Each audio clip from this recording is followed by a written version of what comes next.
usually have courses in the history and philosophy of education. They have none. They have not been exposed to any of what's in this book. And that's where I'm hoping to get that out to some of the many fine Christians that work in the public schools today, to tell them the truth about how their institution got started. It's been distorted, greatly distorted by secular historians. Yeah, you mention here in the book, virtually all the leaders in the revolutionary generation, despite their personal convictions, saw religion and morality as vital supports for Republican government. It's very clear. It's very clear from their writings, and I think there's a good trail of support for that. So yes. So what has been happening, though? I mean, slowly it's been happening where God's been taken out of the schools. But why do you think that's happening? It's happening for a couple reasons. There was always I'll give you the short answer on it. It started back with the rise of socialism in the late 19th century and early 20th century. You had, and actually this is a really a cautionary tale for the church. This really started in the church. The church started getting more liberal during the latter part of the 19th century. And if you want to look into, study the social gospel a little bit, and of course, you know, we are supposed to love our neighbor, and I think that's pretty obvious from many evangelical churches that we do that.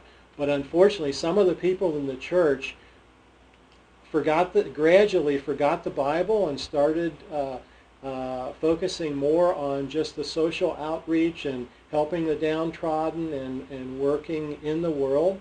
And they sort of got infected by the world. Some of those actually got into socialism, but then there were also more secular thinking, secular motivated people that also got into socialism. So at any rate, as you're probably most of the viewers are well aware, Karl Marx was no fan of Christianity, you know, and religion was supposed to be the drug of the people or something The opiate of the people, of the masses. Yes, right. Thank you.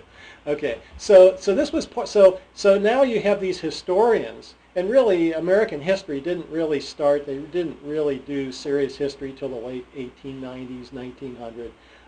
As they did this, you know, they're looking at this through the lens of their belief that religion is a negative thing, Christianity is a negative thing. So when they looked at this, they couldn't see. They probably didn't even understand the motivation. They weren't interested in it.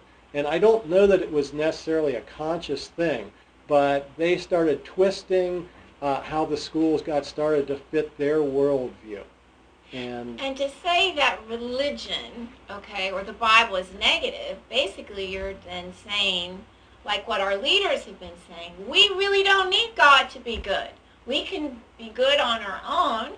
Like we were saying earlier in the Watchman Report, we will build. So we can have good schools. We can teach our children how to be good. We can do that without God. That is a great point, and that really does I can lead you pretty quickly to how that's got us to today in the public schools. It even started way back when the founding zealots were doing their good work. There were a minority of folks, and generally it was the Unitarians. Unitarians were also very influential in early education. Horace Mann is always lifted up as the founder of the public schools.